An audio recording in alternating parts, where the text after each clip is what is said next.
Hey everybody, one question. In a shit hit the fan situation, how are you going to live? Now, people's going to say, well, I'm just going to do this or this and this. No, I am asking, how are you going to live with no power, you know, no means of restocking, under constant threat of somebody coming in, trying to kill you, take your supplies, and if you have to bug out, you know, bug out to the swamp or the desert or the mountains, whatever area you're in, and basically live like the frontiers people did. Um,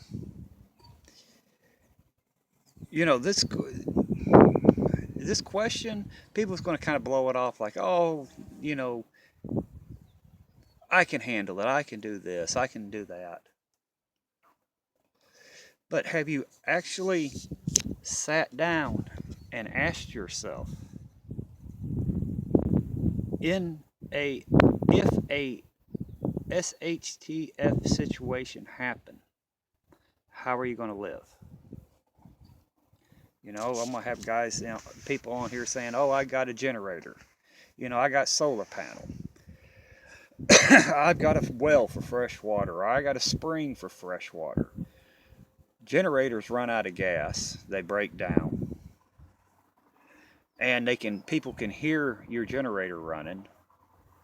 They can smell the exhaust from the generator running. And they can see your light from the generator running. Solar panels, during the wind, they can crack, hell can bust them. Uh, Anything can happen to that as well. Say you have a well on your water and you got a pump handle, and or you have a spring on your property where you get fresh water. Well, somebody can sabotage that by dumping a dead animal in that, and you not know it for 2 or 3 weeks, and you're drinking it, and guess what? You get sick and you could die from that.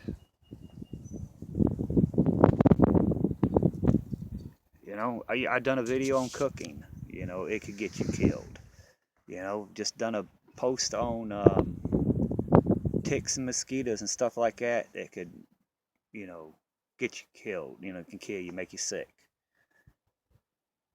Have you took everything that you've seen and you've heard and you've read and really sat down and think, how am I going to live in an SHTF situation? It's not going to be like the movies or these TV shows, or these other, you know, Rambo prepper channels saying, I'm going to go into my underground bunker, or I'm going to go top of the mountain, and, I've got 50 people with me, and we've got 100,000 pounds of food and water and supplies. You know, it ain't going to be like that.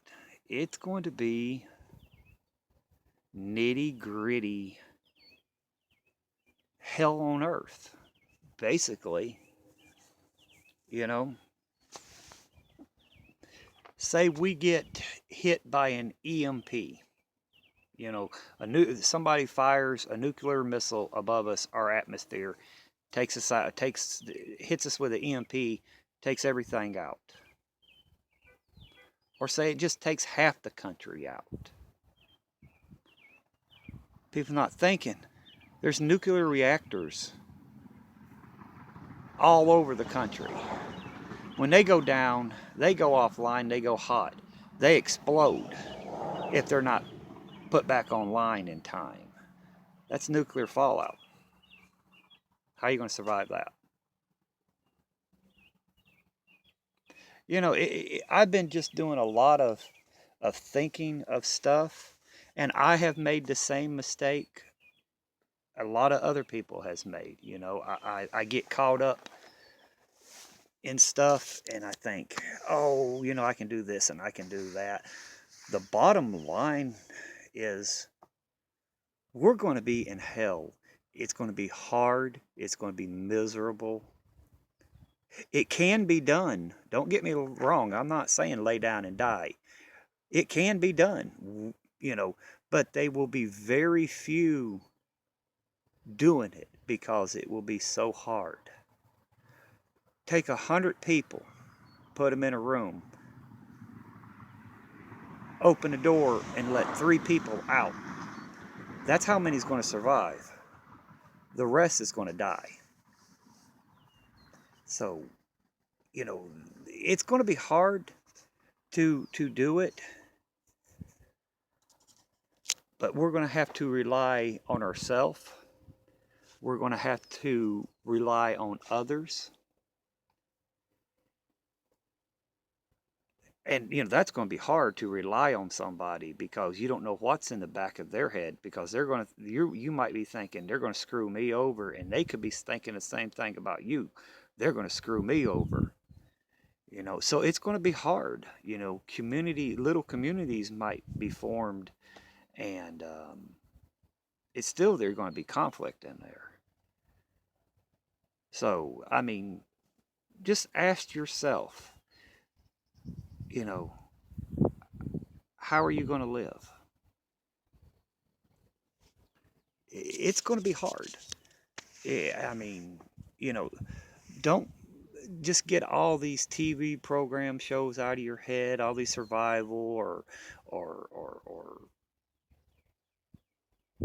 apocalypse TV shows out of your head and movies out of your head, and get these other YouTube prepper and survivalists and bushcraft, out of your head that says you can go out into the woods with a spoon and a knife and live forever.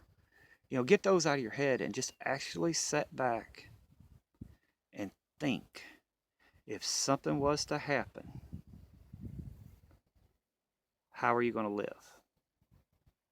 Because if something was to happen from day 1 to 6 months, it's going to be living hell on earth for us.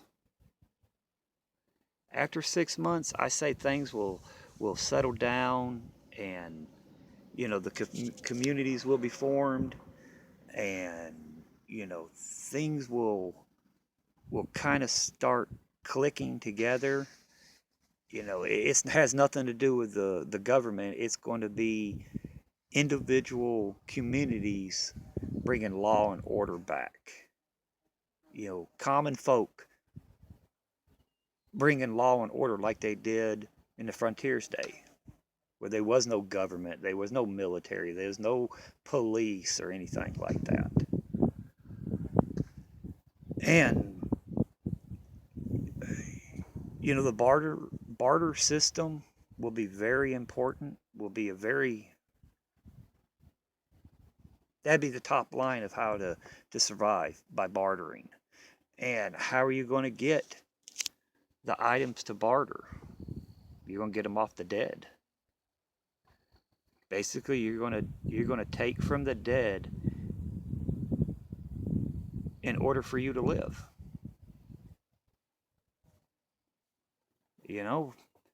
You see a man there laying there who died, he's got a nice pair of boots on. You're going to take his boots off, clean them up, go to the nearest trading post or trading area, and you're going to trade them for something you need. You see somebody's got a gold wedding band or engagement ring on their finger, you're going to cut that finger off, pop that ring into your pocket, take it to trade it in because it's gold, or if it's silver, or if it's got diamonds or rubies or emeralds or whatever in there. You're going to have to live off the dead.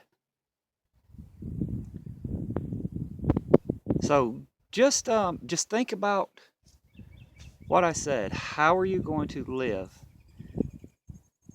in a SHTF situation?